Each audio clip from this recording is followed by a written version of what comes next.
नमस्कार दोस्तों, आज हम लोग प्रश्न श्रृंखला की इस कड़ी में कुछ इम्पॉर्टेंट प्रश्न को लेंगे और जो कन्फ्यूजन करेंगे और इसमें एक ही चित्र कई लोगों ने बनाया है, उसमें से हम देखेंगे कि कैसे कैसे प्रश्नों की क्वालिटी को भी देखते हुए चलेंगे और देखेंगे कैसे इनको सॉल्व करना है। देखिए, अगर हम कहें तो टीजीटी 2021 में जो प्रश्न आया था कि संथाल महिला किस चित्रकार की चित्रकृति है। एक तो ध्यान दीजिएगा, क्या कह रहे हैं, संथाल महिला, ये 2021 का प्रश्न है। यही प्रश्न टीजीटी में 2011 या 13 के लमसम आया था, तो उसमें ये पूछा गया था कि संथाल स्त्रियों, दोनों ध्यान दीजिएगा, संथाल महिला किस चित्रकार की चित्रकृति है। फिर कह रहा है संथाल स्त्रियों को किस कलाकार ने प्रमुख रूप से, देखिएगा, प्रमुख रूप से चित्रित किया। किसको? संथाल स्त्रियों को। और यहाँ भी कह रहा है संथाल महिला को कह रहा है।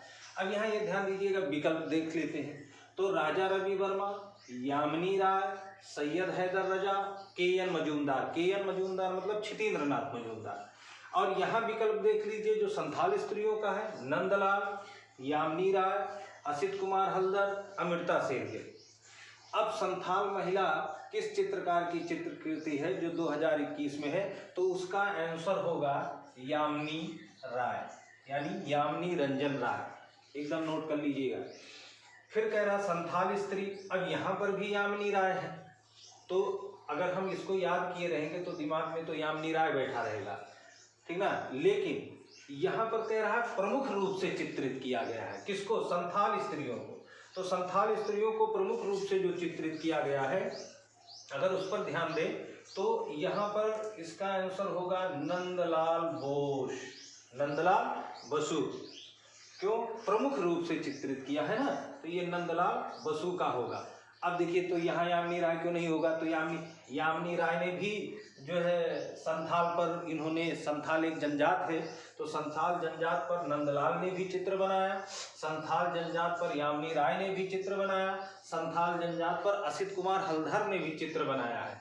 तो ये दिमाग में बनाए रखिएगा।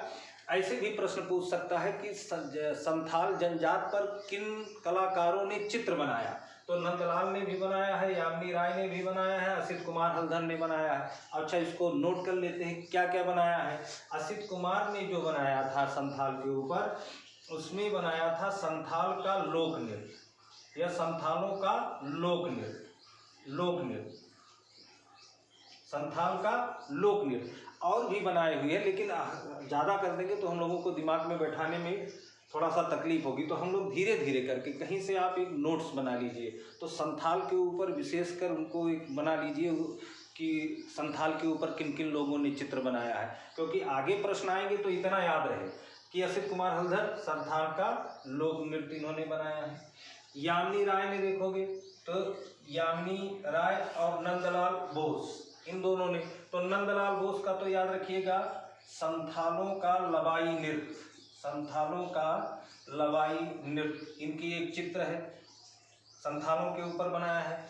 इसी टाइटल से, टाइटल एक और इनकी है, संथाल स्त्री पुरुष व कन्याएं, संथाल स्त्री पुरुष व कन्याएं, एक इस तरह का टाइटल है। ये टाइटल तो है ये संथाल स्त्री। अगर विकल्प में, अगर यहाँ पर नंदलाल नहीं होते, केवल यामिनी होते तो ये सही हो जाता। लेकिन जब संथाल के संदर्भ में नंदलाल बोस दिए हों और पूछा गया है प्रमुख रूप से चित्रित, तो वो नंदलाल बोस ही बनेंगे, भले ही यामिनी राय हो, असित कुमार हल्दर हो।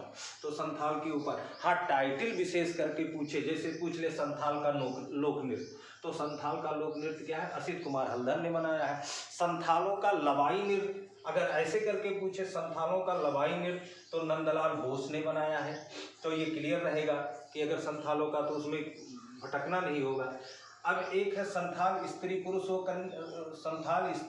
व कन्या, ये भी नंदलाल बोस का है, यानी सीधा ऐसे लिख लीजिए, नंदलाल बोस ने बनाया है संथालों का लवाई नृत्य, संथाल स्त्री पुरुष व कन्याएं।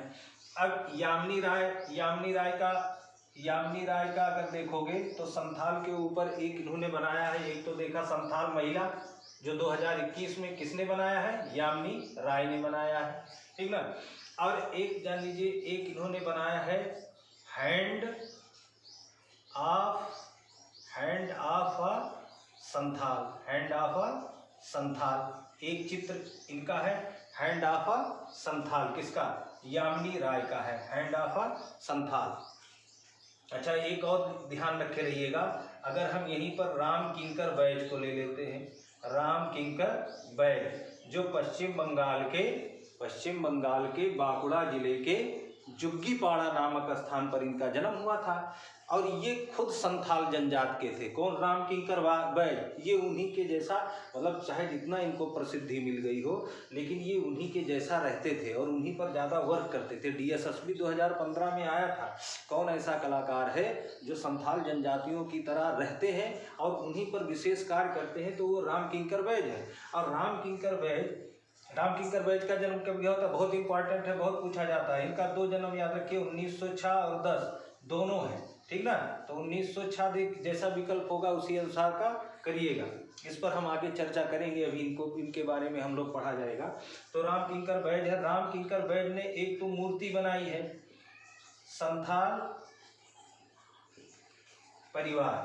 संथाल परिवार इनकी एक मूर्ति है, संथाल के ऊपर संथाल परिवार, या कभी कभी ये टाइटल ऐसे भी दे देता है संथाल कपल्स ऐसे करके दे देता है। तो भी ये जो है संथाल परिवार और संथाल कपल, ये दोनों किसके हैं, राम किंकर बैज के हैं, ठीक ना। और कभी कभी ऐसे भी दे देता है मुर्गी के साथ संथाल महिला, तो वो भी राम किंकर बैज का वो चित्र है, मुर्गी के साथ संथाल महिला राम किंकर बैज का चित्र है। मुर्गी के साथ संथाल महिला, मुर्गी के साथ संथाल, ये तीनों अगर ऐसे टाइटल करके आता है।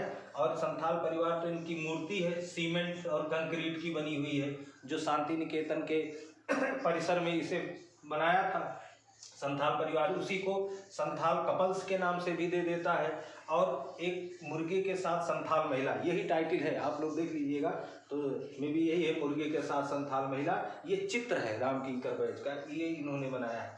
तो इस तरह से आप अगर क्लियर किए रहेंगे तो कन्फ्यूजन नहीं क्रिएट होगा। 2021 में याद रखिएगा, जब ये इस तरह के प्रश्न पूछे कि संथाल स्त्री, संथाल महिला या संथाल स्त्री पुरुष व कन्याएं, अगर नंदलाल बोस हैं तो वो उन्हीं को प्रीफर करिएगा। और अगर टाइटल अलग करके पूछ ले, जैसे हैंड ऑफ ए संथाल तो यामिनी राय का है, संथाल का लोक नृत्य तो असित कुमार अल्दर का है, संथाल परिवार अगर शिव मूर्ति में पूछे तो राम किंकर बैज का है, संथाल का इसी मूर्ति को एक टाइटल दे देगा संथाल कपल्स तो भी राम किंकर बैज का है, मुर्गे के साथ संथाल महिला तो ये भी राम किंकर बैज का है, टाइटल के हिसाब से पकड़ लीजिएगा।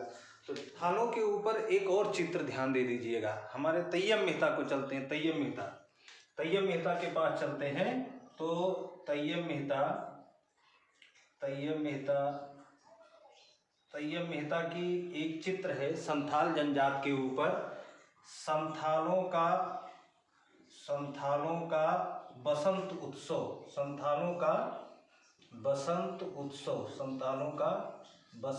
उत्सव, ये है संथालों का बसंत उत्सव, ये है तैयब मेहता की।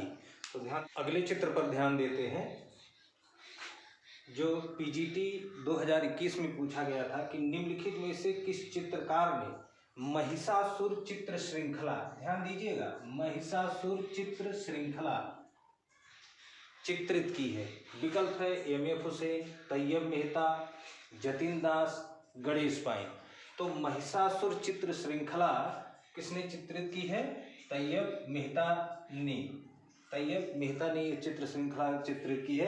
अच्छा, एक चीज़ ये भी ध्यान रखिए, महिषासुर मर्दनी, वही बात है, ये महिषासुर मर्दनी है पूरा टाइटल, या महिषासुर मर्दनी करके आता है, एक एग्जाम में ये भी पूछा जाता है कि महिषासुर मर्दनी का चित्रित किया। तो अगर वहाँ पर नंदलाल बोस हैं तो नंदलाल बोस ने भी महिषासुर मर्दनी चित्रित किया है, तो नंदलाल बोस सब्जेक्ट होगा। लेकिन अगर तैयब मेहता भी है और नंदलाल बोस दोनों हैं तो हम प्राथमिकता तैयब मेहता को देंगे, क्योंकि तैयब मेहता की बड़ी फेमस ये रहा है चित्र श्रृंखला। तो नंदलाल बोस ने भी महिषासुर मर्दनी बनाया है, लेकिन ये अगर सेपरेट नंदलाल बोस है, तैयब मेहता नहीं है, तो हम तैयब नंदलाल बोस को लगाएंगे। अगर तैयब मेहता हैं तो प्राथमिकता हम तैयब मेहता को देंगे। तो ये याद रखिएगा कि ये चित्र वो उनकी चित्र है महिषासुर मर्दनी, और इन्होंने इस पर चित्र श्रृंखला बनाई है महिषासुर मर्दनी पर, तैयब मेहता, तो याद रखे रहिएगा।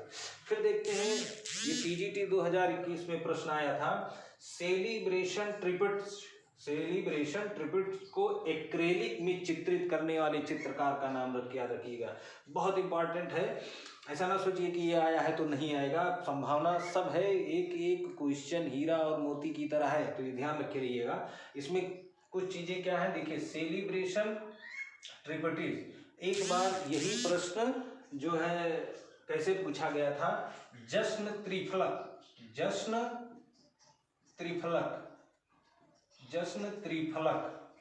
अब देखिए सेलिब्रेशन का हिंदी करेंगे तो सेलिब्रेशन लोग कहते हैं ना, चलो सेलिब्रेशन मनाया जाए, सेलिब्रेशन किया जाए, यानी जश्न किया जाए, तो वही सेलिब्रेशन का मीन्स जश्न, और ट्रिपल माने 3, तो त्रिफलक ऐसे करके एग्जाम में पूछा गया है ये कि जश्न त्रिफलक किसकी रचना है, तो यही सेलिब्रेशन ट्रिब्यूट्स। और एक और ध्यान रखिए, प्रश्न में क्या कह रहा है, एक्रेलिक में, तो ये जो माध्यम पूछा जाता है कि जो तैयब मेहता की सेलिब्रेशन है वो किस माध्यम में बनाई गई, तो एक्रेलिक पर, यानी एक्रेलिक में बनाई गई है कैनवास पर, तो कैनवास ऑन एक्रेलिक में चित्रित करने वाले चित्रकार का नाम बताइए, तो ये हो जाएगा तैयब मेहता। तो एक तो इसके चित्रकार तैयब मेहता है, दूसरा ये किस माध्यम में बना है, एक्रेलिक ऑन कैनवास, ये माध्यम बना। अगला क्वेश्चन देखिए, पीजीटी 2021 में पूछा गया था, कूडल, देखिए प्रश्न तो पीजीटी में कूडल करके आया था, उसका टाइटल क्या था, कूडल।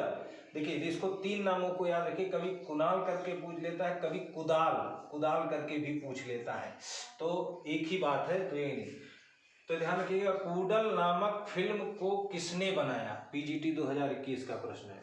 विवान सुंदरम ने, MF हुसैन यानी मकबूल फिदा हुसैन ने, अनीस कपूर ने, तैयब मेहता ने। तो याद रखिएगा कि इस फिल्म को कौन बनाया था, तैयब मेहता ने बनाया था। इस फिल्म को किसने बनाया, तैयब मेहता ने बनाया था। और एक चीज़ ये जान लीजिए कि इस फिल्म को बनाया था तो कहाँ बनाया था, तो मुंबई में। कहाँ बनाया था, मुंबई में। मुंबई में किस जगह बनाया था, तो बांद्रा में। सेपरेट जगह कौन है, बांद्रा। और बांद्रा में अगर सेपरेट एक पर्टिकुलर जो प्लेस है वो कौन था, तो बांद्रा में एक जगह है कत्ल घर, या कभी कभी कसाई खाना करके या कसाई घर करके आ जाता है, तो कत्ल घर। तो कैसे भी दे सकता है कि ये फिल्म कहाँ फिल्माया गया, मुंबई में या बांद्रा में, या मुंबई के कत्ल घर में या बांद्रा के कत्ल घर में इस फिल्म को फिल्माया गया था। तो ये ध्यान रखे रहिएगा कि ये कूडल हो या कुणाल हो और किसी तरह का भी दिया हो, तो ये ध्यान रखे रहिएगा कि बात एक ही है। तो आगे चलते हैं, देखते हैं। अच्छा, एक और चीज़ याद रखे रहिएगा, अब अगर अगली बार जो संभावना बनेगी तैयब मेहता पर, तो एक चीज़, इनका एक चित्र है गिरते हुए शरीर पर इनको प्रथम तिरनाले का स्वर्ण पदक, ये याद रखे रहिएगा कि इनका एक चित्र है गिरते हुए शरीर, जिसको अंग्रेजी में कहते हैं फॉलिंग फिगर। क्या कहेंगे, फॉलिंग फिगर।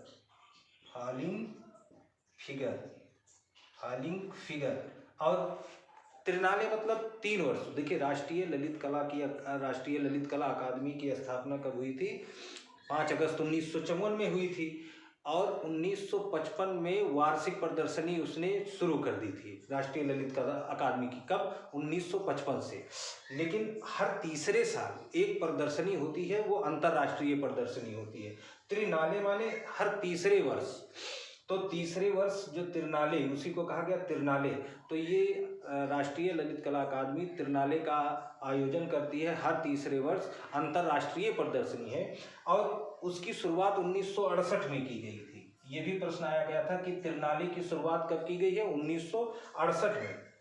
तो उसी प्रदर्शनी के दौरान जो है इनका एक चित्र था गिरते हुए शरीर, और उसका इन्हों क्या मिल गया था? स्वर्ण पदक मिल गया था। और एक इनका फेमस और चित्र है, एक औरत का शरीर। क्या है? औरत का शरीर। औरत का शरीर, औरत का शरीर जो है क्या कहते हैं? औरत का शरीर। तो figure of a women, figure of a women. तो इसके लिए भी इन्हें राष्ट्रीय ललित कला अकादमी, राष्ट्रीय ललित कला अकादमी का स्वर्ण पदक, दोनों मोस्ट वेरी वेरी इंपॉर्टेंट है आने वाले किसी भी एग्जाम में। और इसमें से भी संभावना बनती है कि पूछा जाए, और ये भी बहुत इंपॉर्टेंट है। और इनका एक नंबर नोट कर लीजिए, किसका? इनका तैयब मेहता का नंबर क्या है? 81,713। 81,713 याद रखिएगा। 81 का मतलब इन्हें 1981 में मिला था पद्म पुरस्कार। 2007 में मिला था, क्या मिला था? 2007 में पद्म भूषण। और 2013 में क्या मिला था? पद्म विभूषण। तो 81,713 इनका नंबर याद कर लीजिएगा। किनका? जो है मेहता जी का। मेहता जी का नंबर क्या है? 81,713। ये बहुत इंपॉर्टेंट है, ये बहुत इंपॉर्टेंट कलाकार है। और ये पुरस्कार से इनसे संभावना पूरी की पूरी बनती है। और ये जो चित्र दिए हैं ये और ये, मतलब समझिए कि ढेर सारे सब इंपॉर्टेंट है ये तैयब मेहता का। और अगर एक और तीनों पुरस्कार पाए हैं जो है उनको याद रखे रहिएगा। जो है हुसैन साहब हैं, जिन्हें जो बाद में कतर की नागरिकता ले लिए थे और जिनकी लंदन में मृत्यु हुई थी।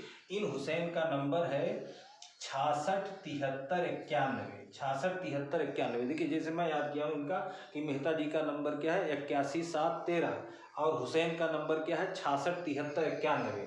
तो बहुत इजी हो जाएगा। देखिए 66 में भी इनको क्या मिला? पद्म पुरस्कार, यानी पद्मश्री। याद रखिएगा, पद्म पुरस्कार मतलब पद्मश्री। इनको जैसे इनको 81 में पद्मश्री मिला, 7 में पद्म भूषण मिला और 13 में पद्म विभूषण मिला। इनको 66 में क्या मिला? पद्मश्री मिला। 73 में क्या मिला? पद्म भूषण मिला। और 91 में क्या मिला? पद्म विभूषण मिला। और एक और लोग हैं, एक बहुत मोस्ट इम्पॉर्टेंट कलाकार है जिनको तीनों पुरस्कार उनको भी मिला हुआ है। और वो हैं, कौन है? बहुत ही बुद्धिजीवी, बहुत ही मेधावी। वो है केजी सुब्रमण्यम, यानी कल्पत गणपत सुब्रमण्यम। कल्पत गणपत सुब्रमण्यम। उनका नंबर याद कर लीजिएगा। उनका नंबर याद कर लीजिएगा 75/6/12। 75/6/12 यानी 75 में उनको मिला पद्मश्री और 6 में मिला पद्म भूषण और 12 में पद्म विभूषण, यानी 2012 में। ठीक ना? तो ये याद रखे रहिएगा कि 1975 में क्या मिला? पद्मश्री। 2006 में क्या मिला? पद्म भूषण। और 2012 में क्या मिला? पद्म विभूषण। और हमने बताया था कभी कभी ऐसा पूछ लेगा। देखिए 1954 में पद्म पुरस्कारों की श्रेणी तैयार की गई थी, भारत रत्न भी दिया जाता था। तो ये भारत 1954 से सब शुरुआत हुई है। तो पर इसीलिए जब पद्म भारत रत्न सबसे पहला आ जाएगा। सर्वोच्च नागरिक सम्मान कौन है? भारत रत्न है। इसे 1954 में स्थापित किया गया था। पद्म पुरस्कार जितने भी है तो दूसरे नंबर पे आ जाएगा पद्मश्री, तीसरे नंबर पे आ जाएगा पद्म भूषण और चौथे नंबर पर आ जाएगा जो है पद्मश्री। ठीक है? इसको ऐसे क्रम से हम इसको ध्यान दे दीजिएगा। पहला भारत रत्न, दूसरा पद्म विभूषण, तीसरा पद्म भूषण और चौथा पद्मश्री। तो इस तरह से याद रहेंगे। कैसे भी पूछ सकता है कि जो है दूसरे नंबर का नागरिक सम्मान किसे दिया गया, या पहले दूसरे या दूसरे तीसरे चौथे इन क्रम में सर्वोच्च नागरिक सम्मान किन किन कलाकारों को दिया गया, तो ये याद रखिएगा। उसमें तैयब मेहता तीनों पाए हैं जिनका नंबर है 81,713, हुसैन तीनों पाए हैं जिनका नंबर है 66,73,91, के.जी. सुब्रमण्यम तीनों पाए हैं जिनका नंबर है 75,612, यानी 6 मतलब 2006, ठीक ना, 7 मतलब 2007। इस तरह से आपको याद रखे रहेंगे तो एकदम डिटेल में पूरी तरह से आपकी बनी रहेगी। तो अगले क्रम में चलते हैं।